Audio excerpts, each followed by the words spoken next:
시간은 우리 함께 하나님의 말씀 보도록 하겠습니다. 하나님의 말씀은 요한계시록 4장 1절에서 11절 말씀입니다. 요한계시록 4장 1절에서 마지막 절까지 저와 여러분이 함께 교독하도록 하겠습니다. 요한계시록 4장 1절입니다. 이 일 후에 내가 보니 하늘에 열린 문이 있는데 내가 들은 바 처음에 내게 말하던 나팔 소리 같은 그 음성이 이르되 이리로 올라오라. 이후에 마땅히 일어날 일들을 내가 내게 보이리라 하시더라.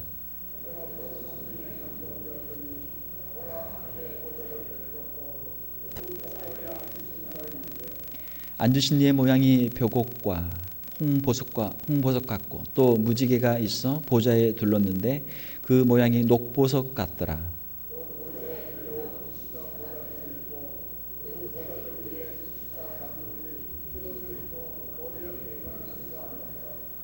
보좌로부터 번개와 음성과 의뢰소리가 나고 보좌 앞에 켠 등불 7이 있으니 이는 하나님의 7 영이라.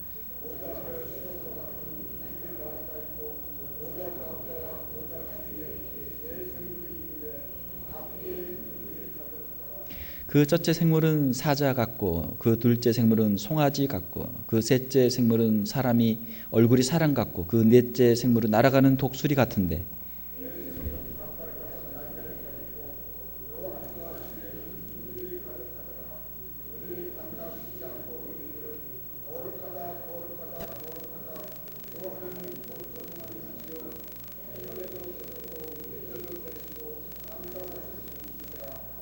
그 생물들이 보좌에 앉으사 세세토록 살아 계시는 이에게 영광과 존귀와 감사를 돌릴 때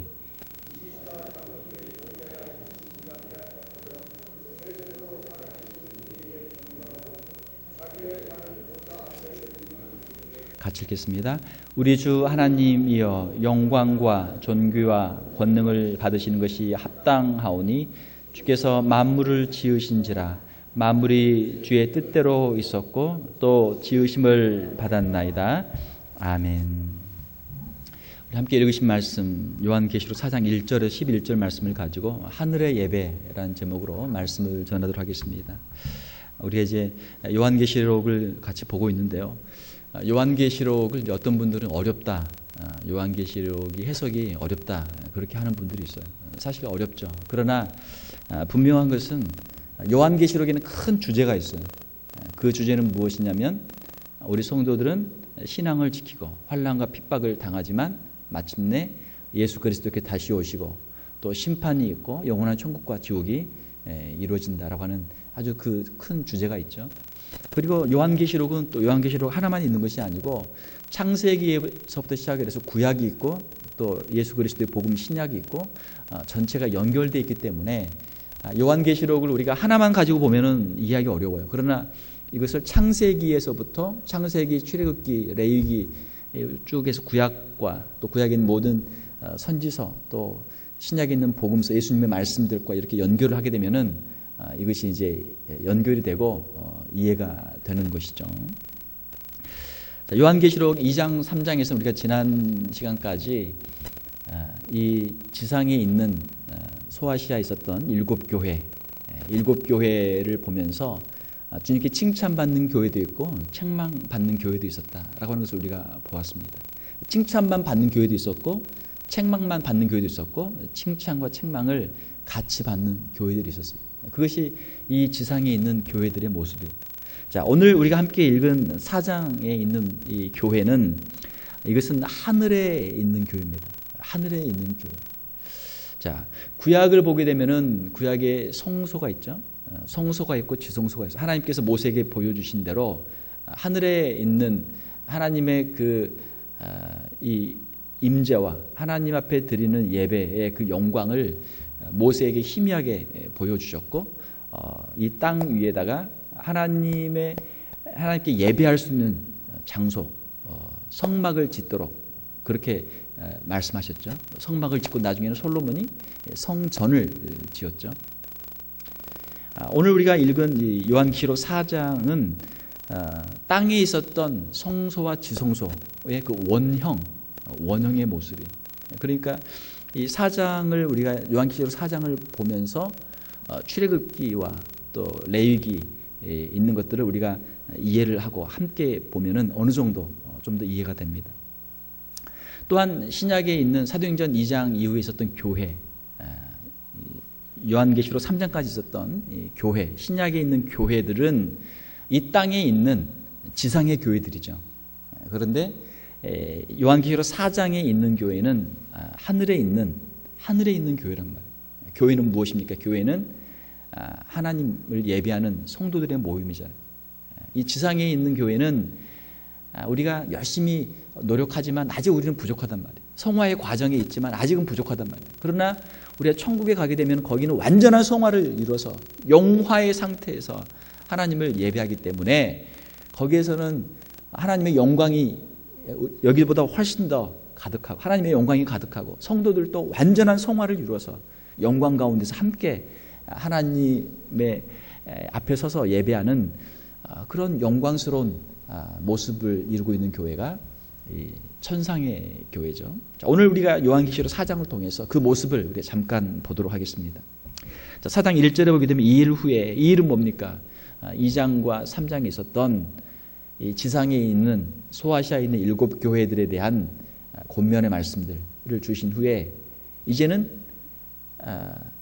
이 그림자가 아니고 이제는 그 원형, 그 실체를 보여준단 말이에요.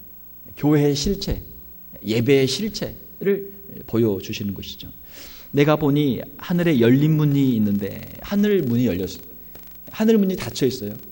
하늘 문이 닫혀 있어요. 그러니까 우리는 하늘에 대해서 우리는 모른다. 천국에 대해서 모른다. 그러나 특별히 이제 성령의 역사를 통해서 그것을 이제 열어주실 때에 그 천국을 볼 수 있는 그런 이제 눈이 열리게 되는 것이죠. 하늘에 열린 문이 있는데 내가 들은 바 처음에 내게 말하던 나팔 소리 같은 그 음성, 나팔 소리 같은 그 음성, 그 음성의 주인은 누구십니까? 주인공은 누구예요? 우리가 요한계시록을 다 읽진 않았는데 요한계시록 1장 10절 주의 날에 내가 성령에 감동되어 내 뒤에서 나는 나팔 소리 같은 큰 음성을 들으니 사도 요한이 기도하는 가운데 주일날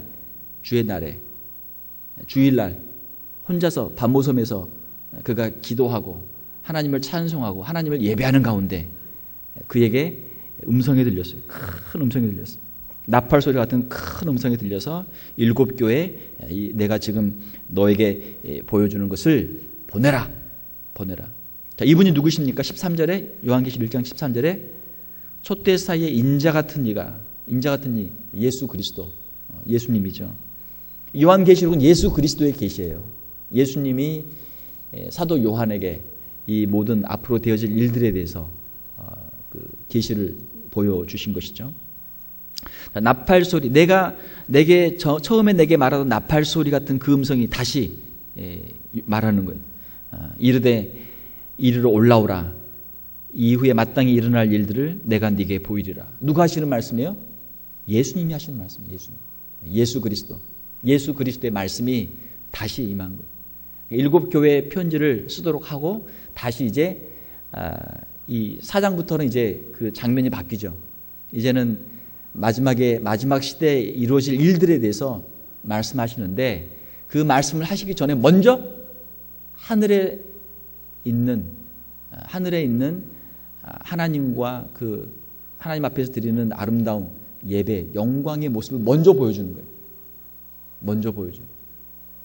요한계시록 4장과 요한계시록 21장, 22장 이것이 이제 이걸 싸고 있죠.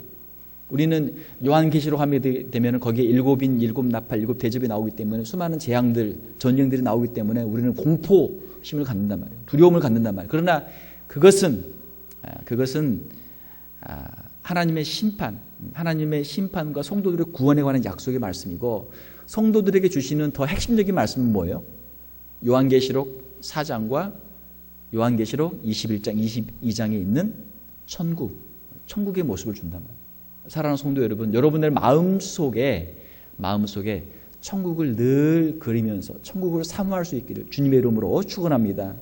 천국을 사모하는 사람들 마음속에는 세상에 염려, 근심, 걱정, 두려움이 엄습할 수가 없죠. 이 요한계시록 4장에 있는 이 천국의 모습을 늘 마음속에 그려야 돼요. 요한계시록에는 세 장에서 천국의 예배의 모습이 있는데 요한계시록 4장, 요한계시록 7장, 요한계시록 14장 이 세 장이 천국의 예배의 모습이 그려져 있어요. 그래서 여러분들은 우리가 예배하게 되면은 과연 그 예배의 원형, 예배의 그 본 실체가 과연 무엇인가, 어떻게 해야 되는가, 그 모습이 무엇인가, 예배를 우리가 알려면은 요한계시록 4장과 7장과 14장을 우리가 깊이 우리가 연구하고 묵상해야 돼요. 자, 오늘 우리가 요한계시록 4장을 함께 보도록 하겠습니다. 자, 2절에 내가 곧 성령에 감동되었더니 보라 하늘에 보좌를 베풀었고 보좌는 뭐예요? 보좌는 왕이 앉는 자리예요. 임금이 앉는 자리예요. 보좌가 있어요. 그 보좌 위에 앉으신 이가 있는데 누구세요? 하나님, 성부 하나님. 하나님께서 보좌에 계시는. 먼저 성자 예수 그리스도의 말씀이 있었고 보좌에 앉아 계시는 성부 하나님의 모습이 나오죠. 3절에 앉으신 이의 모양이 어떻습니까? 벽옥과 홍보석 같고 또 무지개가 있어 보좌에 들렸는데 그 모양이 녹보석 같더라. 앉으신 이의 모양이 벽옥, 홍보석, 녹보석 이렇게 보석들이 나와요.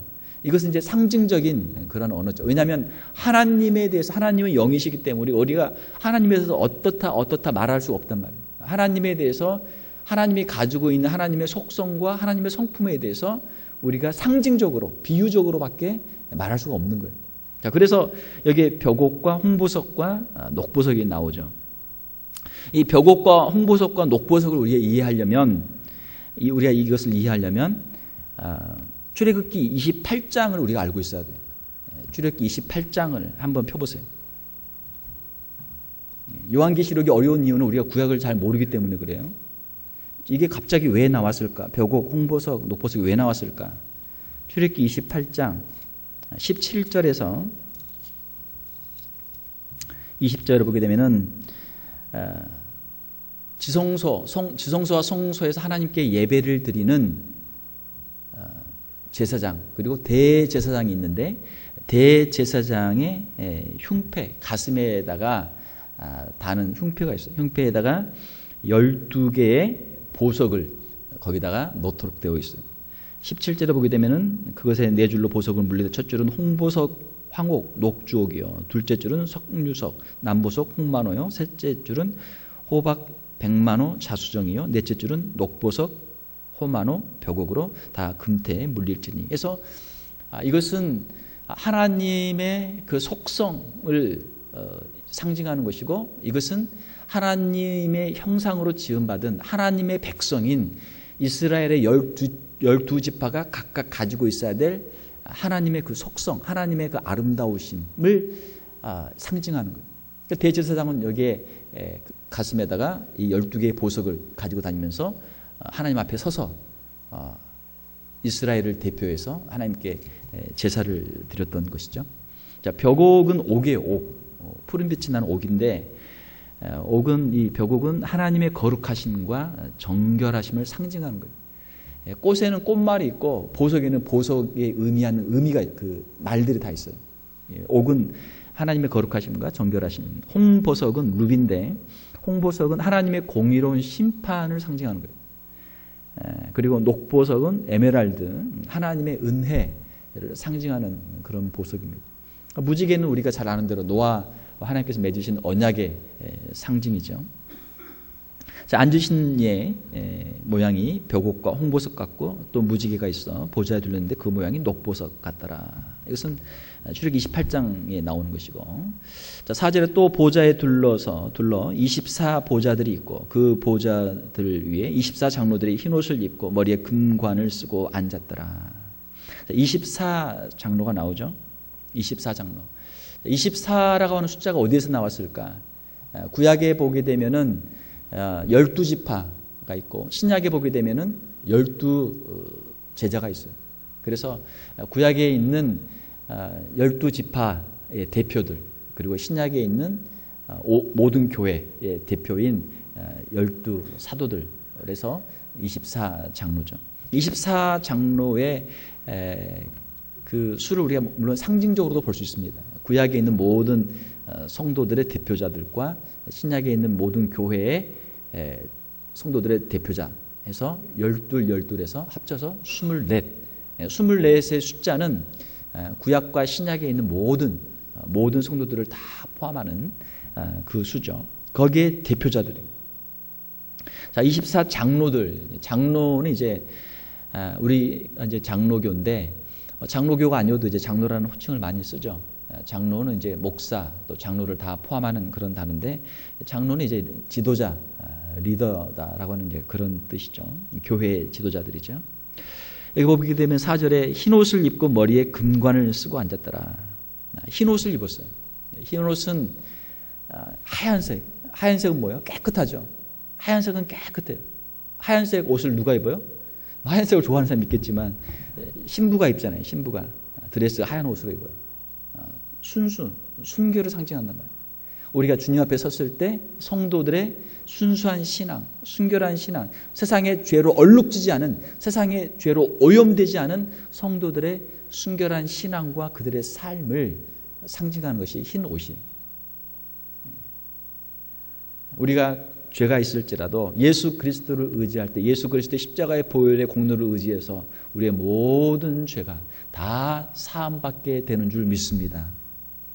여기에 서 있는 성도들, 이제 성도들도 나중에 나오는데 그 흰옷을 입은 성도들, 24장로와 성도들은 예수 그리스도의 십자가의 보혈로 죄의 사함을 받은 사람들이에요. 그리고 예수 그리스도를 믿는 그 믿음으로 신앙의 정절을 지키며 믿음으로 승리했던 사람들이죠. 자, 흰옷을 입고 있고 머리에는 금관을 쓰고 있어요. 금, 골드, 관, 크라운. 금으로 만든 관을 쓰고 있어요. 이것은 옛날에 보게 되면 왕이나 왕비나 왕자들, 공주들 아주 귀한 로얄 패밀리들이 쓰는 게 금으로 만든 관이에요. 하나님께서 이 24장로들에게도 이 금으로 만든 관을 하나씩 다 주셨어요. 금관의 뜻은 이것은 영광이에요. 영광. 왕권에 함께 참여한다는 그런 뜻이에요. 하나님께서 예수 그리스도께서 이 모든 것을 온 우주 만물을 다 다스리도록 그렇게 하시는데 거기에 성도들이 함께 참여해서 주님과 함께 모든 것들을 다 다스릴 수 있는 그런 권세를 함께 주신다라고 하는 그런 뜻입니다. 5절에 보게 되면은 보좌로부터 번개와 음성과 우레소리가 나고 보좌 앞에 켠 7 등불이 있으니, 자, 7 등불이 있어요. 보좌 앞에 7 등불이 있습니다. 여기 해석이 되어 있어요. 이는 하나님의 7 영이라. 7은 완전한 수죠. 요한계시록에 보게 되면 숫자가 많이 나와요. 3이나 또 7이나 또 40 여러 가지 숫자들이 나오는데 이 7은 완전수예요. 완전수. 그래서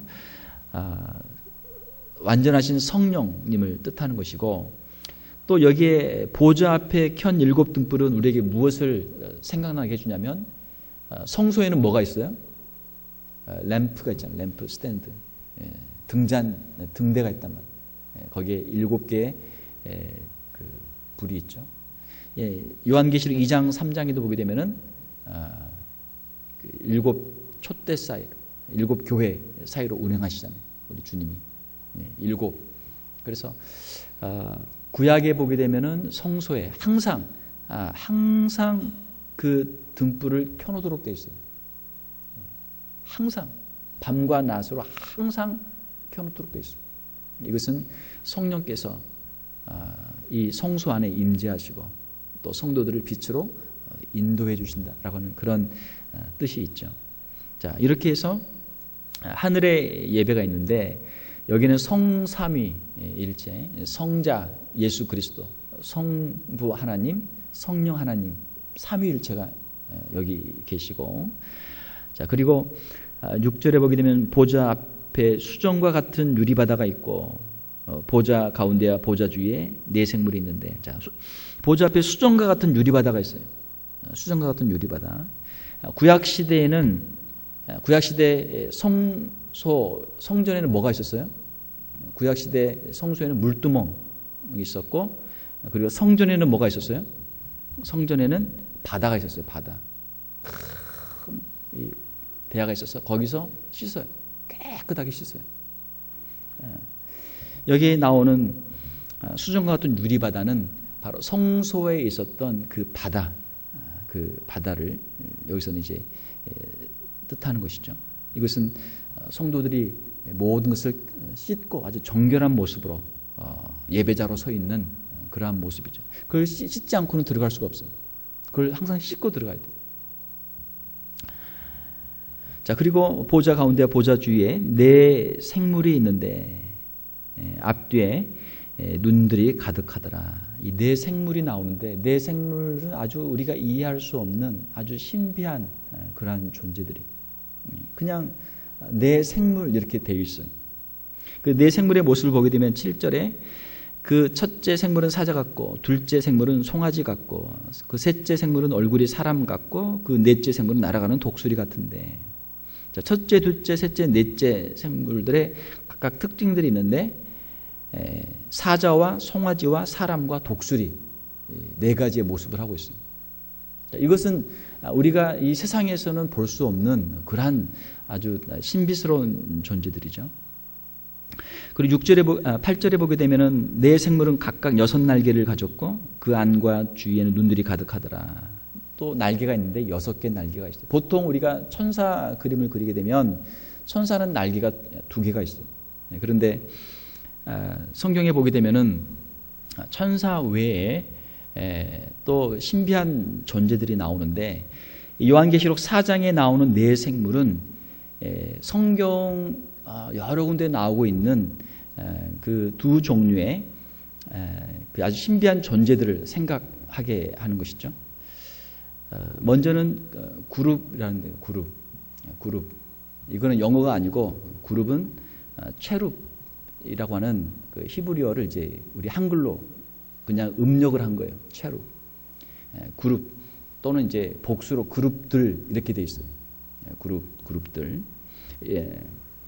히브리어나 이제 영어로 보게 되면 체룹, 체루빔. 체룹은 단수고 거기다 임을 붙이면 복수거든요. 체루빔 하면 복수예요. 자, 이 그룹들이 어디에 나옵니까? 창세기 3장에 나와요. 아담과 하와가 범죄한 후에 그들이 선악을 알게 하는 실과를 먹고 난 다음에 그들이 생명나무의 과실을 먹지 못하도록 하나님께서 이 그룹들을 통해서 화영검으로 지키게 하고 생명나무를 지키게 하고 아담과 하와를 에덴에서 추방시킨단 말이에요. 거기에 3장에 이 그룹들이 나오고, 그 다음에 출애굽기 25장과 26장에 보게 되면은 거기에 그룹들이 다시 나와요. 지성소에 보면은 언약궤가 있는데 언약궤의 그 윗부분 시은소가 있는데 시은소는 이제 언약궤 뚜껑이에요. 그 뚜껑 위에 그룹들을 거기다가 모양을 만들도록 되어 있어요. 그룹들을. 그게 출애굽기 25장에 나오고 출애굽기 26장에 보게 되면은 성소와 지성소 사이에 휘장을 놓도록 되어 있는데 그 휘장에다가 그룹들을 수를 놓도록 그렇게 되어 있어요.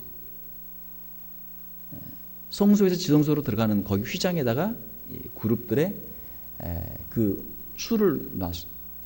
나중에 성전을 짓고 난 다음에 열왕기상 6장에 보게 되면은 성소와 지성소 사이에 문을 만들었는데 감람나무로 문을 만들었는데 그 문에다가 이 그룹을 새기도록 그렇게 되어 있어요.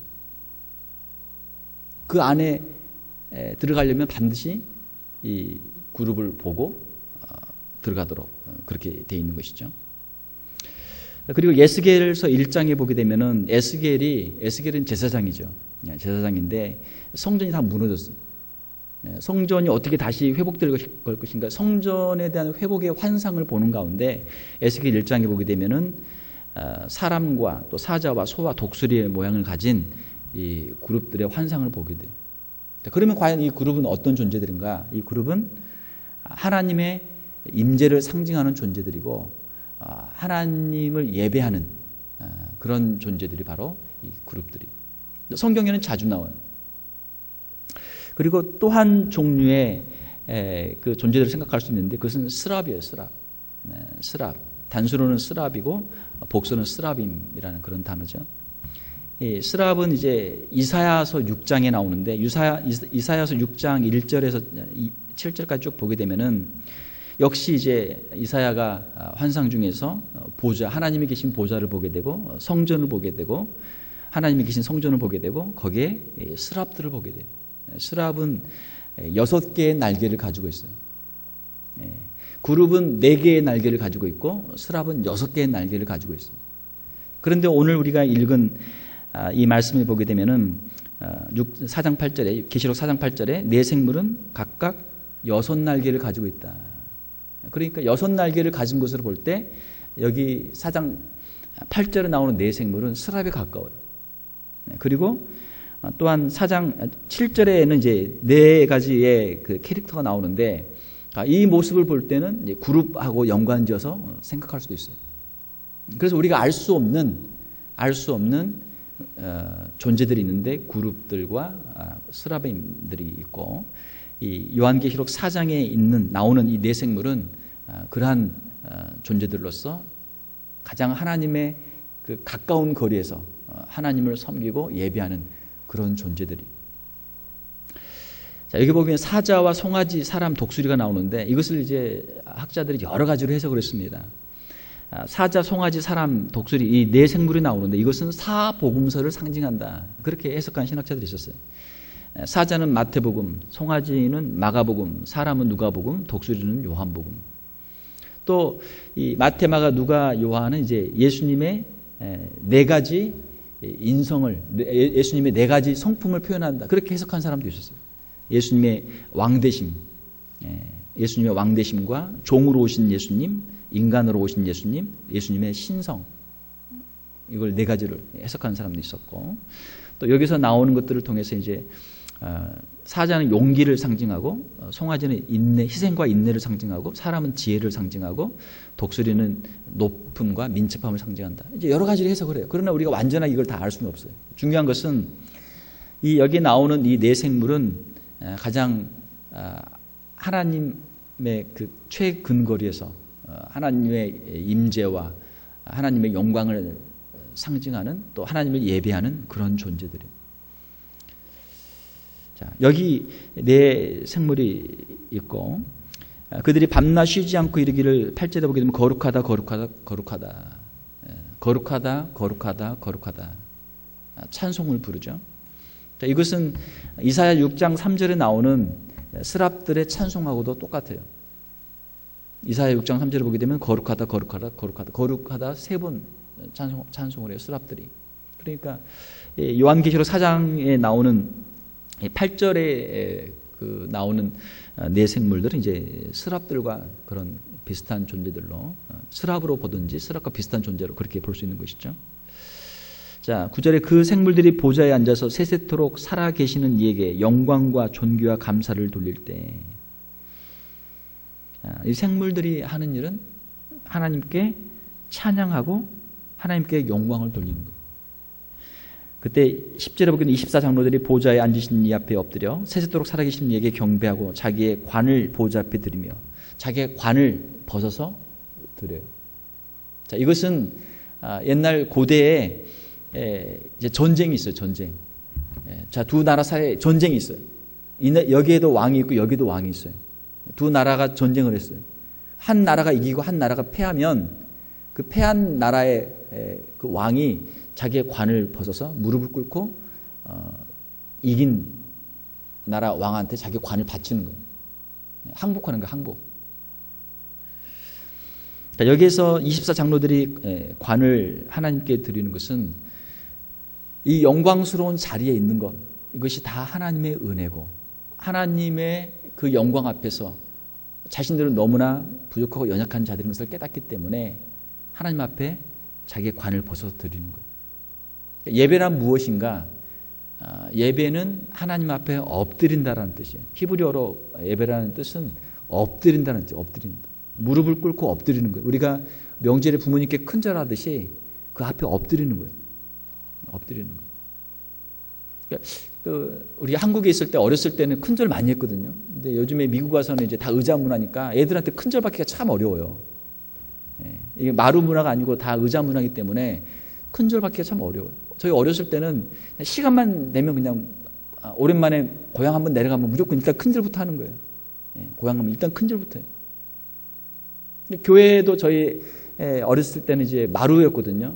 그러면 일단 와서 이제 기도부터 하는데 기도가 뭐예요? 그냥 일단 무릎 꿇고 그냥 고개부터 숙이는 거예요. 그 엎드리는 거예요. 그게 예배예요. 의자 문화가 좋긴 좋지만 의자에 앉아서도 이제 하나님 앞에 우리가 마음을 이렇게 드리면 좋은데 의자에 앉아서 그냥 편하게 그냥 다리 꼬고 있다가 그냥 가는 경우도 많단 말이에요. 근데 미국 사람들은 다리 꼬고 하는 게 전혀 그 문제가 안 되더라고요. 아주 편하게 또 그래도 마음으로는 또 다 예배를 드리니까 아주 뭐 편하게 그렇게 하던데 원래 하나님께 예배한다. 그 뜻은 엎드린다는 뜻이에요. 엎드린다. 무릎을 꿇고 엎드리는 거예요. 24장로가 자기들의 관을 벗어서 드리고 그리고 엎드려 경배하는 것이죠. 경배하는 거예요. 11절에 우리 주 하나님이여 영광과 존귀와 권능을 받으시는 것이 합당하오니 주께서 만물을 지으신지라 만물이 주의 뜻대로 있었고 또 지으심을 받았나이다 하더라. 자, 요한계시록 4장에서는 삼위일체 하나님이 계시고 영적인 존재들이 있어요. 네 생물과 여기 나오지 않았지만 또 다음에 7장 14장에 보게 되면 천사들이 있고 그 다음에 성도들이 있어요. 오늘 4장에서는 24장로만 나왔지만 나중에 이제 7장과 14장에 보게 되면 거기에 구원을 받은 14만 4천의 성도들이 나오죠. 하나님께 드리는 천상의 교회, 성부, 성자, 성령, 삼위일체 하나님이 계시고 영적인 존재들이 있고 거기에 구원받은 성도들이 함께 예배하는 장소, 그곳이 바로 천국이죠. 자, 오늘 우리가 이 본문 말씀을 통해서 우리가 생각할 수 있는 것은 무엇입니까? 그것은 하나님은 성부, 성자, 성령, 삼위일체 하나님은 우리의 찬양과 우리의 경배와 예배를 받으시기에 합당한 분이시다라는 거예요. 성도들이 하나님을 예배하는 이유는 무엇입니까? 예배하는 이유는 하나님의 창조와 또 구원과 하나님의 사랑과 인도와 하나님께서 우리에게 베풀어 주신 그 은혜들로 인해서 우리가 감사하는 거예요. 네 생물의 찬양, 영적인 존재들도 다 찬양하죠. 이 네 생물의 찬양을 보게 되면 영광과 존귀와 감사를 세세토록 살아계시는 이에게 돌리고 24장로들은 영광과 존귀와 권능을 만물을 지으신 창조주께 그 영광을 돌려드립니다. 자, 이 예배의 자리에는 하나님의 영광이 있고 그 하나님의 영광 앞에서 모든 피조물들의 경배만 있어요. 거기에는 어떠한 불평이나 어떠한 원망이나 다른 것들은 없어요. 오직 하나님께 감사와 찬송과 영광만 있어요. 하늘에서 하나님께 드리는 그 예배, 그 예배가 아주 순수한 아주 예배 원형인데 우리의 삶 속에서도 이러한 천국의 예배, 하늘의 예배가 우리의 삶 속에서 우리의 이 삶 속에서 이루어져야 될 줄 믿습니다. 왜냐하면 하나님은 우리의 예배를 받으시기에 합당한 분이시고 하나님은 오늘도 예배하는 자를 찾고 계시기 때문에 하나님은 예배하는 자를 찾고 계세요. 예배란 과연 무엇인가? 예배는 하나님께 더 가까이 가는 거예요.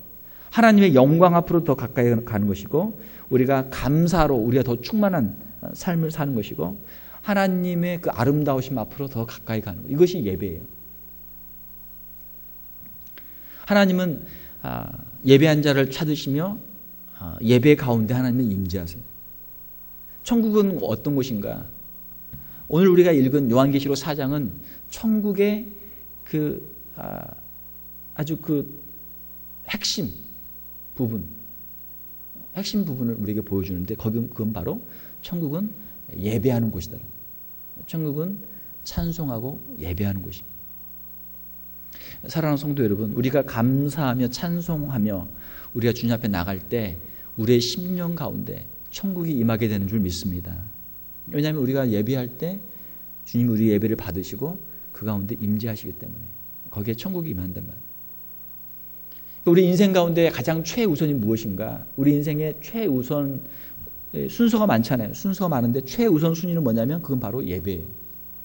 우리 인생에서 최우선순위는 예배예요. 우리 교회에서 신앙생활에서 최우선순위는 뭐예요? 예배예요. 예배를 하지 않고 다른 걸 할 수 없어요. 예배는 뭐예요? 하나님의 임재 앞에 나가는 거예요. 하나님 앞에 감사로 나가고 하나님께 찬송과 영광으로 나가는 자리가 예배의 자리예요. 그 예배를 우리가 드리지 않고 예배를 상실하고 신앙생활을 한다? 이건 말이 안 돼요. 할 수 없는 거예요. 예배가 우리 인생의 최우선순위예요. 예배가 우리의 삶의 중심이에요.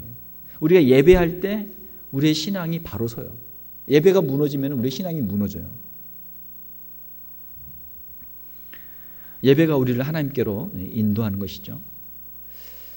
자, 천국에서 예배하는 이 모습을 보면서 우리가 배울 것은 무엇입니까? 우리가 늘 천국 같은 삶을 살기를 원하는데 어떻게 하면 우리가 천국 같은 삶을 사는가? 늘 우리가 하나님의 임재 앞으로 우리가 예배자의 삶으로 살 때 우리가 천국의 경험을 할 수 있다는 거예요. 예배가 회복되면 천국이 이루어질 줄로 믿습니다.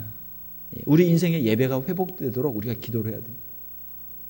요한계시록 4장을 보면서 이러한 예배가 내 삶 속에서 이루어지게 하여 주시옵소서. 이것이 우리의 기도 제목이 되어야 될 줄 믿습니다. 우리 개인적인 예배가 먼저 회복이 되어야 돼요. 자, 이사야 6장, 에스겔 1장, 또 요한계시록 4장, 이 공통점은 뭐예요? 이사야와 에스겔과 사도 요한의 공통점은 뭐예요?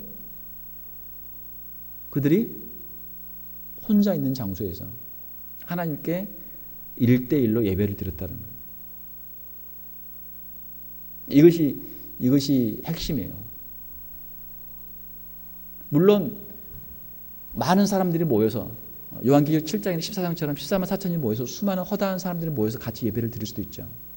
그러나 그 예배는 나중 이야기예요. 먼저 개인적으로 하나님께 예배를 드리는 사람이 그 사람들이 모여서 같이 교회가 되고 그 사람들이 모여서 같이 공동으로 연합 예배를 드리는 거예요. 일단 신앙은 먼저 1대1로 하나님 앞에서 내가 하나님이 나를 지으셨습니다. 하나님이 나를 지금까지 인도하셨습니다. 하나님이 나를 은혜로 구원하셨습니다. 예수 그리스도 십자가의 보혈로 내가 죄사함을 받았습니다. 먼저 우리 자신의 이 심령 가운데 분명한 신앙의 고백이 있어야 돼요. 그리고 그 고백에 대한 하나님의 은혜에 대한 감사와 찬송이 있어야 돼요. 혼자 있는 자리에서 예배를 드려야 돼요. 혼자 있는 자리에서 예배를 성공하는 사람들이 하나님 앞에서 예배하는 사람들이에요. 하나님 앞에 설 수 있는 사람들이에요. 개인 예배가 먼저 회복이 돼야 돼요. 예배는 사람들 그냥 따라가서 함께 묻어서 가는 게 아니에요. 그건 예배가 아니에요. 아무도 없는 자리에서 혼자서 무릎 꿇고 기도할 수 있고, 아무도 없는 자리에서 혼자서 성경 읽을 수 있고, 아무도 없는 자리에서 혼자서 찬송가를 펴서 찬송을 부를 수 있는 그러한 신앙이 있어야 이사야와 에스겔과 사도 요한과 같은 하늘이 열리는 체험을 할 수 있단 말이에요. 하나님의 임재 앞에 나갈 수 있단 말이에요. 이것이 신앙의 핵심이에요. 그리고 우리의 개인의 예배가 회복될 때 우리의 가정에서 우리가 자녀들을 신앙으로 양육할 수 있고 자녀들과 함께 예배할 수가 있어요. 그러면 우리의 가정에서 가정재단을 쌓고 가정에서 우리가 예배를 드리게 되면 가정의 천국이 이루어지는 것이죠. 우리가 예배는 힘을 써야 돼요. 모든 종류의 예배는 다 힘을 써야 돼요. 일단 예배는 왜? 하나님 앞에 나가고 하나님을 찬송하는 것이 우리 성도들의 사명이고 우리의 기쁨이고 그것이 우리의 능력이기 때문에 모든 예배는 우리가 최선의 힘을 다해 써야 돼요. 개인적인 예배, 가정 예배, 구역 예배, 주일 예배, 금요 예배, 새벽 예배, 어떻든 모든 종류의 예배에 대해서는 하나님 앞에 나가는 것이 우리에게 기쁨이 되고 찬송과 기도와 말씀이 우리에게 힘이 되기 때문에 예배를 즐거워해야 돼요. 사랑하는 성도 여러분, 여러분들의 심령 가운데 항상 찬송과 감사가 넘치는 이 예배의 삶을 살 수 있기를 주님의 이름으로 축원합니다. 이것이 오늘 우리가 함께 읽은 요한계시록 4장 말씀의 교훈입니다. 하늘의 예배를 보면서 이 천국의 예배에 동참할 수 있는 저와 여러분들이 다 될 수 있기를 주님의 이름으로 축원합니다. 함께 기도하겠습니다. 하나님 아버지, 이 시간 사도 요한이 보았던 하늘의 예배를 우리가 함께 살펴보았습니다. 성부, 성자, 성령 삼위일체 하나님과 하나님의 그 보좌 주위에 있는 24장로들 그리고 네 생물들의 그 찬양을 우리가 함께 살펴보았습니다. 하나님, 이 하늘의 예배에 함께 동참할 수 있는 저희들이 다 되게 하여 주시옵소서. 하나님의 영광을 바라보게 도와주시며 하나님의 임재 가운데서 큰 기쁨과 감격을 가지고 우리를 지으시고 우리를 사랑하시고 우리를 하나님의 자녀로 삼으신 그 놀라운 은혜를 찬송할 수 있는 저희들 다 되게 하여 주시옵소서. 인생의 모든 문제들, 어려움들 다 주님 앞에 내려놓게 하여 주시며 하나님의 크고 위대하심을 바라보고 오직 감사, 오직 찬송으로 주님 앞에 설 수 있는 우리 귀한 성도들 다 되게 하여 주시옵소서. 저희들의 심령 가운데 천국이 이루어지게 도와주시며 저희들의 가정 가운데 천국이 이루어지게 도와주시고 저희들의 구역 모임과 교회에서 모이는 모든 예배 모임 가운데 주님 함께 하여 주시고 우리의 찬송과 예배를 받아 주시옵소서. 우리의 심령 가운데 큰 기쁨과 영광을 허락하여 주시옵소서. 거룩하신 우리 주 예수님 이름으로 기도하옵나이다. 아멘.